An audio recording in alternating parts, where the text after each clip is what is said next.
guys, ni hao, and in this video we're gonna talk about a country that is famous for its tea, computer technology, and warm weather all year round. Let's talk about Taiwan. Taiwan is a state in East Asia. Neighboring countries include China to the west, just 160 kilometers, Japan to the northeast, and the Philippines to the south. The official name of the country is the Republic of China, but not to be confused with the People's Republic of China. The island of Taiwan has a population of 23.7 million people with an area of 35,000 square kilometers. What is the history of Taiwan? First, it was the indigenous peoples that settled this island around 6,000 years ago. Today they're still here, but they only number 2% of the population. Then came the Europeans. In 1624, the island became a Dutch colony and was called Formosa, which means beautiful. In the 17th century, Dutch colonial rule opened the island to mass Han Chinese immigration, which led to the island being eventually annexed in 1683 by the Qing dynasty of China. Then came the Japanese. In 1895, the Empire of Japan invaded the island, and it remained under Japanese rule for 50 years until the surrender of Japan in the Second World War. When the island finally receded back to China, it was at a time when a civil Chinese war broke out, in which the communists under the leadership of Mao Zedong prevailed, and the defeated Chiang Kai-shek government had to flee to Taiwan along with 2 million soldiers. Since then, Taiwan has for all practical purposes been independent, but China is certainly not making things easier by insisting that other nations cannot have official relations with both China and Taiwan, resulting in Taiwan having few formal diplomatic ties with other countries. However, despite its diplomatic isolation, Taiwan has become one of the 4 Asian tigers. In the early 1960s, Taiwan entered a period of rapid economic growth called the Taiwan Miracle. Today, it has an export-oriented industrial economy, which is the 21st largest in the world by nominal GDP, being even ahead of Sweden, Austria, and Belgium. It's the most advanced computer microchip maker in the world, with companies like ASUS and Acer that manufacture computers and phones. Don't take my word for it. Just look at some of your home PC parts, and most likely, some of them will read, Made in Taiwan. The country is very progressive. In 2016, Tsai Ing-wen became Taiwan's first female president, and in 2019, Taiwan became first in Asia to legalize same-sex marriages. The infrastructure in the country is one of the best in the world. The road system is impeccable, actually the 11th best in the world, even ahead of Germany and South Korea, according to World Economic Forum. And although the country has some of the best high-speed trains that can reach 300 kilometers an hour, I still prefer traveling by car because it makes it so easy to make stops along the way, wherever I want to. And to drive legally in Taiwan, you'll need to bring your international driver's permit from your home country. All highways in Taiwan are tolled electronically, and the maximum speed is 110 kilometers an hour. The population density is really high, 644 people per square kilometer. This is the second in Asia after Bangladesh. But when you're traveling around the island, you won't really feel it because there are endless beaches, mountains, and national parks. In the city, the day starts early, around 5 or 6 a.m., and the life on the streets is in full swing. You'll see people jogging and doing Tai Chi Chuan. You'll see a lot of older people who prefer to have an active lifestyle, walking in the parks and hiking in the mountains, rather than sitting at home. This man, for example, is 82 years old, and look, he's in great shape. Taiwan is a pretty rainy place, and so it's nice that a lot of parks and hotels and even museums will offer you umbrellas for free. I've noticed that the Taiwanese adore their dogs. And on the streets you can find some very cute pets.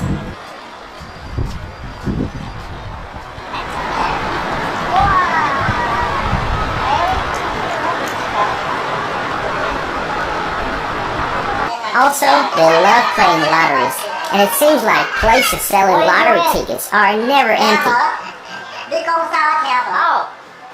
you won that? Oh, congratulations. Let's take a look at the major cities. Taipei is the capital. The population of the city is 2.7 million people, but the metropolitan population is over 7 million people. Public transportation is great. You have buses and you have MRT, which stands for Mass Rapid Transit. It's a very efficient public transportation system, one of the best in the world, in fact. How you doing? Studying. It's so clean, and it's air-conditioned, and it's totally safe. And passengers are very disciplined, and they stand in lines before the train arrives. The city has a lot of parks, like this one. It's called Dan Forest Park.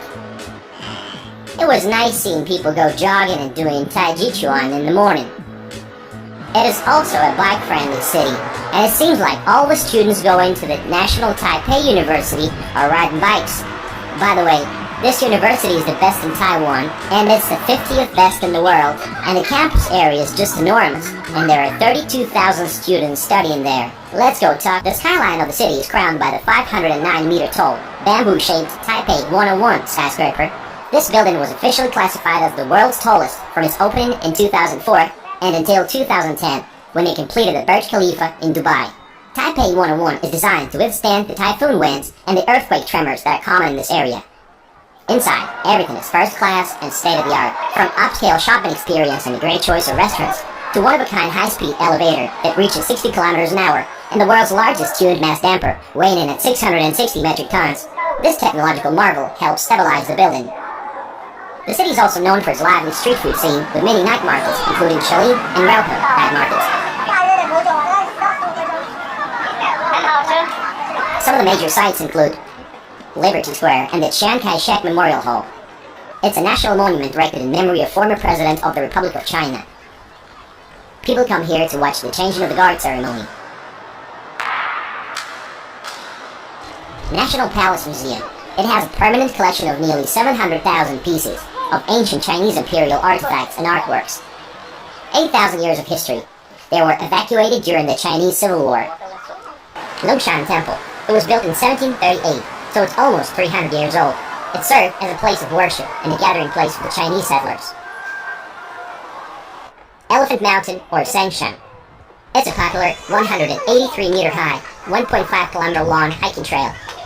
It gives you a good view of the city. The Maokong Gondola. It operates between Maokong, a place widely known as the most scenic spot in Taipei, to drink quality, locally grown tea, and wonderful Taipei Zoo, where, among other animals, you can see giant pandas. Another popular location is the Tangshui Fisherman's Wharf. It's well known for its beautiful sunsets and seafood. Within the past few years, the wharf has undergone a major renovation process. Several new restaurants and hotels and shops have been built, and in 2003, they completed the Lava Bridge.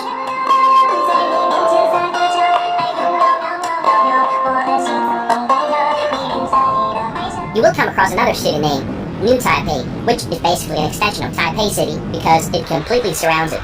And until 2010, this area was known as Taipei County. If you feel like swimming, about an hour drive from Taipei, you'll find Fulong. It's one of the most popular beach destinations in northern Taiwan. The sand on the beach is golden in color, and they have sand sculpture art festivals at the beginning of the summer every year. Another major city is Kaohsiung. It's a coastal city and a massive port in southern Taiwan. A national center for manufacturing and shipping, home to many skyscrapers, such as the 248-meter-tall 85 Sky Tower. Kaohsiung also has an MRT system with 37 stations altogether. One of the most beautiful ones is considered Formosa Boulevard Station's Dome of Light. This incredible work of art consists of 4,500 glass panels that tell you a story of human life. A beautiful subway station indeed. Some other interesting sites include the Lotus Pond. This artificial lake was opened in 1951. There are many attractions around this area, including the famous Dragon Tiger Pagodas. Those two represent important Chinese zodiac signs. The city has a lot of parks, like this one. It's called Central Park.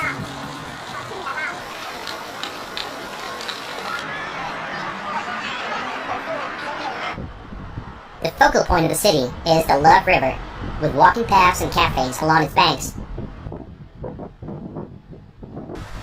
At one point, Kaohsiung was just another industrial city, but now you have places like Pier 2 Art Center, where you can enjoy the street art and the sculptures, and even take a ride in the local tram. Chijin Island is another popular place. It's a great place to come for the whole day. You can rent bikes and spend the whole day riding around the island. This place is also popular with surfers. And it has a lot of parks like this one. There's also a good choice of seafood at the local seafood markets. Shellfish, and calamari. Okay. Squid. Crabs. Okay. How much is one crab? Maybe 200 grams for one. Another major city is Taichung. This city is often considered the third largest, when in fact it passed Kaohsiung in terms of population in 2017.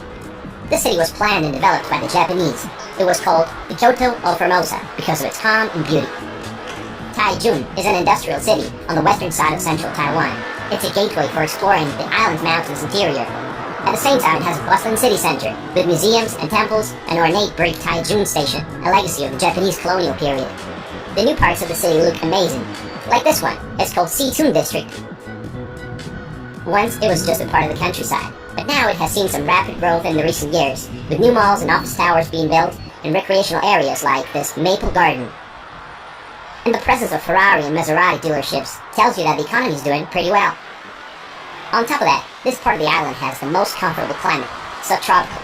It has more sunny days and it's less humid. A major downside is that Taichung City still doesn't have an MRT system, but they're expecting it to appear in 2020.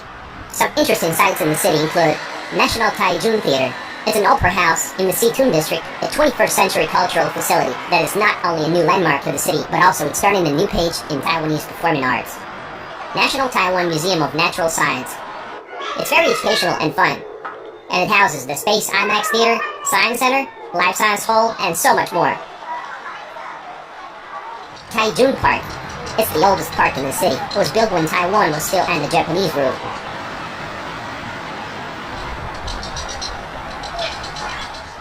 And of course, every city has its famous night market, and Taichung's got Fengjia Night Market, one of the largest night markets in the whole of Taiwan, they say. On the weekends, as many as 30,000 people will be passing through it. Taiwan is considered a country that introduced bubble tea to the rest of the world, also known as pearl milk tea. If you didn't know this, bubble tea is served cold and it comes in a variety of flavors. The basic ingredients are tea, milk, chewy tapioca balls, ice, and an assortment of toppings. A drink that can now rival Starbucks coffee in popularity. In Taichung, you can visit the original store, Chun Shui Tan Original Store, the home of bubble milk tea. Another city we're going to look at is Tainan. It's a historical city. In July 1622, the Dutch East India Company textile merchant Cornelis Royeerts sailed to Taiwan in search of a suitable location to build a trading post. In 1624, he established a small port named Fort Zeelandia. Tainan was the island's capital from 1683 to 1887 under the Qing dynasty. Today, it's known for its centuries-old fortresses and temples. One of its most famous sites is Chikan Tower, and a temple erected on the foundations of Fort Provincia. If you want to know more about the Netherlands' past, without having to actually go there, you can simply head to Fort Provincia and Fort Zeelandia for a glimpse of the Dutch influence that surrounded Taiwan in the 1600s. And a place that definitely stands out from the rest is Chimay Museum. It's a private museum established in 1992 by Chimay Corporation. Forbes magazine once said that it's one of the world's most surprising art collections. The museum is known for housing the world's largest violin collection and for its significant collections of ancient weapons and sculptures. Bali and Phuket come to mind when you're thinking about a tropical beach getaway, right? But Taiwan has a hidden gem not many know about. Ken Tin is Taiwan's sandy retreat with palm trees and sunshine. Ken Tin National Park is located at the southern tip of the island. It's known for its white sand beaches, caves, coral reefs, and mountains. The park's main resort, Henshun Town, is home to restaurants, street food stalls, bars, and nightlife. Plenty of things to do here. Hiking in the national park, exploring the area on a motorbike, and various water activities like banana boat riding, jet skiing, snorkeling, surfing, and scuba diving. Camping is also allowed in the national park. The locals said that the number of tourists has been significantly lower than normal for the last few years because China is discouraging citizens to go to Taiwan over some political issues. Did you know that some scenes from the famous movie Life of Pi were filmed on one of the local beaches? Well, seems like we've covered most part of the island, right? Oh no, in fact, we have overlooked the most exciting part of the island, and that is the east coast of Taiwan. People come here to enjoy pristine nature, the lively city of Hualien, and to visit Taroko National Park. which is renowned for its mesmerizing scenery. Taroko Gorge, with its tall, almost flat walls, is a true marvel to view. Besides the gorge, you can visit Aboriginal settlements, temples, museums, and numerous hiking trails.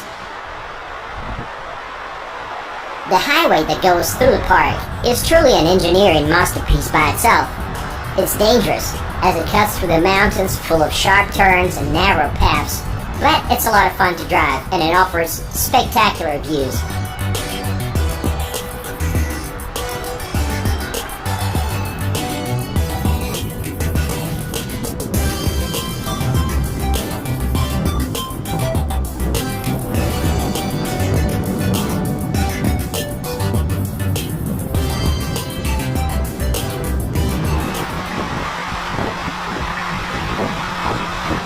Tourist traps. Less than 20 kilometers from Hualien City. The color of the ocean on the eastern coast is light blue. Some of the cool places to visit is the Chinshui Cliff, Chichingtan. It's one of the most gorgeous beaches in Taiwan. The water is incredibly blue, and while swimming here is not allowed, there are many other beaches to choose from. If you love scenic drives, look no further. Check out Coastal Highway 11. There's a reason it is often listed as one of the best stretches of road in all of Taiwan. A lot of people say that food is the reason to come to Taiwan. And although I'm not a big foodie, I will admit that Taiwan has some of the best foods in the world. Taiwan is a tea culture.